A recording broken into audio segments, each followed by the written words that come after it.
and welcome to Round Robin. I'm your host, Robin McCormick with the City of Hampton, and today we're talking to those of you who have small businesses or who might want to start a small business. My guest is Tony Williams of Profit Partners. Welcome. Well, thank you for having me, Robin. I really appreciate the opportunity to talk to you guys. Well, it's great to talk with you because, you know, a small business, a startup, it's kind of a dream of a lot of people, you know, Yes. to be their own boss, and then they get in it, and it's a lot harder than they think it's going to be, right? You're absolutely correct. It is. As a matter of fact, the statistics for businesses failing is absolutely astronomical. And I think what I found in my business from consulting and coaching businesses is that the primary reason that they fail is not necessarily financial, which is what you hear a lot, but it's actually the skills in being able to develop a client acquisition strategy, an effective marketing strategy. So all those things we can help them with at Profit Partners. That's really interesting. You know, I think people go into business because they have a product or they have a skill or a service and they're good at it, but it's a completely different skill to go out and sell it. A lot of times Yes. that person doesn't have it. So how do you work with people? How do you teach them or coach them? Well, you know, for any business, you'll hear the term business plan a lot, but what we really try to work on is their business model. And the way I conceptualize business model is basically it's how you produce your goods, products, and services, how you find your target population or target market, how you message value to those people in such a way that they're compelled to purchase from you. You make a profit and they get value. And so what we do is we really sit down with these individuals in our networking groups and we help them refine how they're going to access this target population, and also your pitch, how you're going to message value to your potential customers. And once we're able to do that and they can start being successful, their businesses usually start to take off. So how do you work with folks? And you have a group in Hampton, Yes. a networking group. Tell us Yes. more about that particularly. I know you've got others around the region. Yes, well, we meet at the Hampton Small Business University Incubator. We meet once a week, Tuesday morning at 8:30, and it's a group of local business owners, and we come together and we have a structured meeting. And that meeting basically includes members get an opportunity to talk about their business. They get an opportunity to tell what kind of customers they're looking for. We also give them an opportunity to pass referrals. I mean, if you have a group of 15 people in there, we have hundreds of people in our collective networks that use everyday services every day. And so if we can give them an opportunity to pass the referrals, we actually help businesses grow right in that networking group. And people want referrals. When you have worked with someone and it's a good relationship, the person they refer, you assume, is going to be a good relationship too. I mean, no one wants to have to like go to the internet and search. It's like, if you tell me about somebody that's a tree service or house cleaning or whatever, I'm Yes. like, okay, I trust you. Yes, Tony, exactly. you're a good person, and I understand that you'll give me a good person, you know, reference as well. Yes, I've been in marketing for a number of years, and word of mouth is always going to be your most reliable and your most effective. And that really means that if I know you and I trust you and you've done services for me, of course I want to share you with people that would also use a service like yours instead of kind of going on the internet and finding somebody you may not know. Yeah, it's really helpful. And I think, you know, when businesses band together like that and can share information and share customer base, it can be really helpful. But you Yes. got to teach them that. I Yes, you do. Or bring them together. You're absolutely correct. And I think you kind of alluded to that a little bit earlier. If you're really good at producing a certain service, you're not always good at being able to message or market or promote that service. And so that can be a really tough skill for some small businesses or business owners to kind of pick up along the way because you're wearing so many hats. But if you're in an environment with other business owners that are doing it, first of all, you can learn from each other. And then when you're in a training environment, when you have specific lessons on how to build those businesses, it makes it so easy for you. So how do you do that? How do you train people? What are some of the tools or techniques that you use? Well, the main approach we use is a coaching model. In other words, if you're looking at, say, sales, because every business owner somehow is going to sell their product. And so from a sales perspective, we need to understand that it's a psychology behind it. And our message has so much importance on how people respond to our particular product. So one thing we can do is sit down and look at your message, look at your pitch, and help them adjust it in such a way that not only do people learn to trust you through your pitch and like you, but they remember it later. So it becomes sticky. Right. And we can typically Oh, do you're that using in a all few the marketing sessions. buzzwords. I love sticky, yeah. Yes, absolutely.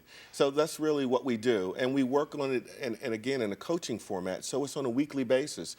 A lot of information you get at one time, and it's very difficult to be able to apply that information if you only had one exposure to it. But we meet every single week, and so we have an opportunity to work with individuals as they develop a more effective way to kind of pitch their business or message their business. And so I think it gives them an opportunity, a safe environment, to really work on the development of their business over time. How did you learn all this? Did you start out as a small business? Well, no, actually, I was in counseling and therapy, my background, and training and development. And I got downsized like many people did. And from that, I started a consulting business, started out mostly with clinical practices. And what I really helped them do is increase their bottom line. And what I found is that an effective client acquisition strategy solves a lot of business problems.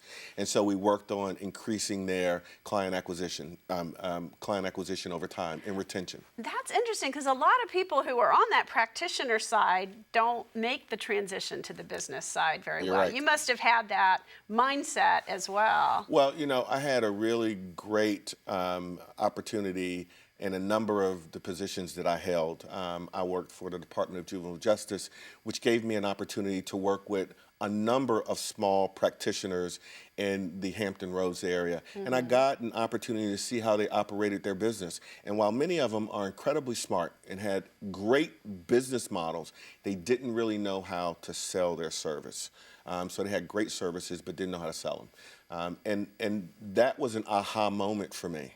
And from there, I begin to talk to them more about how is it that you go out and really promote your services in such a way that people really want to kind of engage you because they trust what you're going to be able to do for them. Interesting. Yeah, yeah.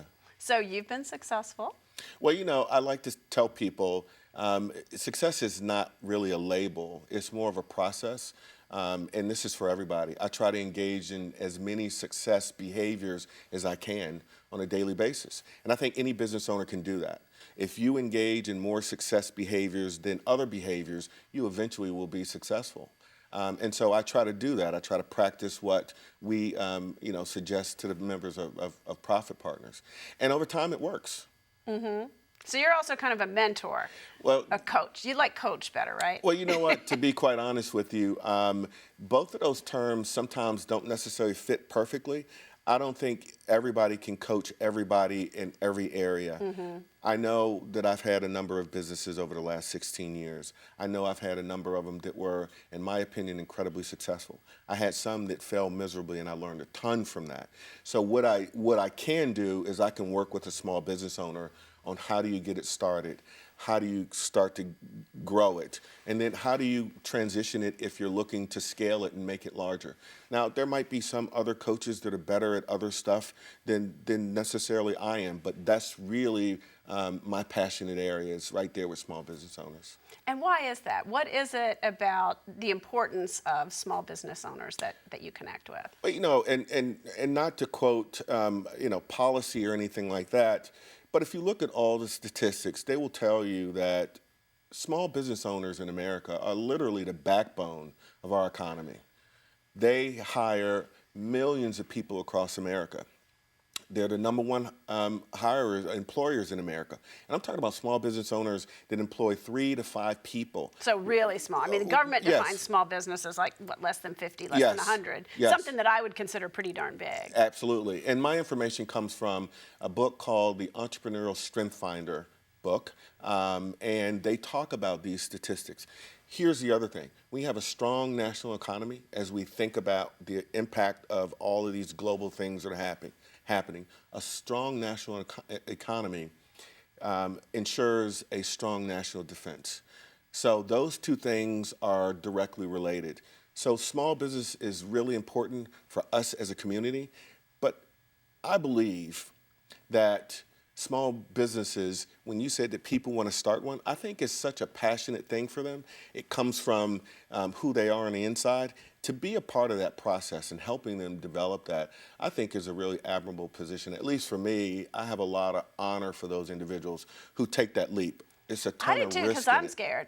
Yeah, well, I'm sitting here safely employed. I think about it, but it takes a special spirit. And I know, there's a group that works with the Chamber of Commerce, the Young Entrepreneurs Association. And Yes. they're trying to teach people that entrepreneurial spirit because, Yes. well, you got pushed into the situation. And I think that Yes. happens to a lot of people. When you get downsized, when you realize Yes. how vulnerable you are when you're not in control of your destiny, that prompts a lot of people. You're exactly correct. It really does. And what they're doing with YAY, the Young Entrepreneurs Academy program, is absolutely amazing. I was a mentor, not this session, but the last session. So I think it's really awesome that they're beginning to teach those particular skills to individuals when they're in school.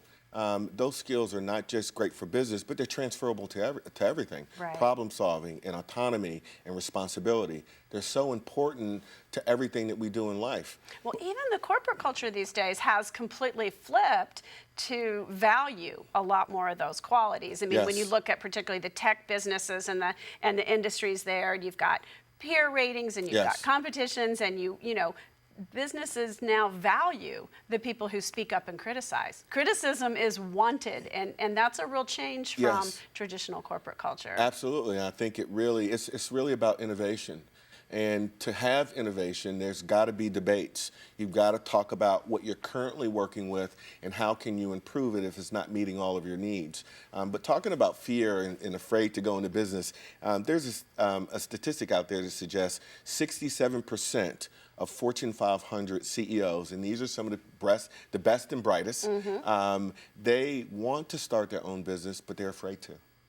Yeah. Oh, I'm scared to death. Yeah, yeah. So it can be tough. It can be tough. But I think once you engage the process and start the business development process, it's a lot easier than most people think. Is there a stereotypical who is your entrepreneur startup out there, or is it really like one of the things about the Hampton Roads area is you have military retirees Yes. with a tremendous amount of skill Yes. who have retired and have some safety net but aren't ready to stop working. And, Yes. and I see a lot of them as being some of your potential. I absolutely do too. I think it could be anybody from any demographic if you have an idea. And that idea can solve a problem for some group or some population group. I think that if you have the motivation, the desire to really roll your sleeves up, because like I said before, you're going to wear a lot of hats, and there's going to be a lot of work that you have to put into it. But with those two things, a great product and the desire and motivation, I think anybody can begin to develop a small business. I think so. I see a lot of, I'll say kids because I'm an old person, but millennials, Yes. even people in high school, in college right now, you've got all these students at Hampton University, and they have an entrepreneurial spirit Yes. because of whatever that generational difference is Yes. that people my age didn't have. Exactly correct. Well, as the job market changed, It's not safe anymore. you're exactly correct. And I think that really resonated in 2008. I think it really punctuated that the economic backdrop had changed. But I think that means that there's opportunity. And I think it's going to be a lot of opportunity for small business owners to come in and fill those gaps where some of the larger manufacturers, larger companies are no longer filling that gap from an employee perspective and a revenue perspective. Okay, well, thanks, Tony. How do we get more information? If we're talking to some of the small business owners out there, Yes. or people who might want to be involved in your networking group or the incubator, how do they learn more? Well, they can go to our website. It's profitpartnerstoday.com. Okay. And it'll have all the information on there and contact information as well. All right, that sounds great. Thank All you. right. You're very inspirational. Well, I can thank see you for where having I me have out. energy now. Well, thank you for having me out, Robin. I really appreciate it. Great to talk to you. Yes, it is. Thanks for watching.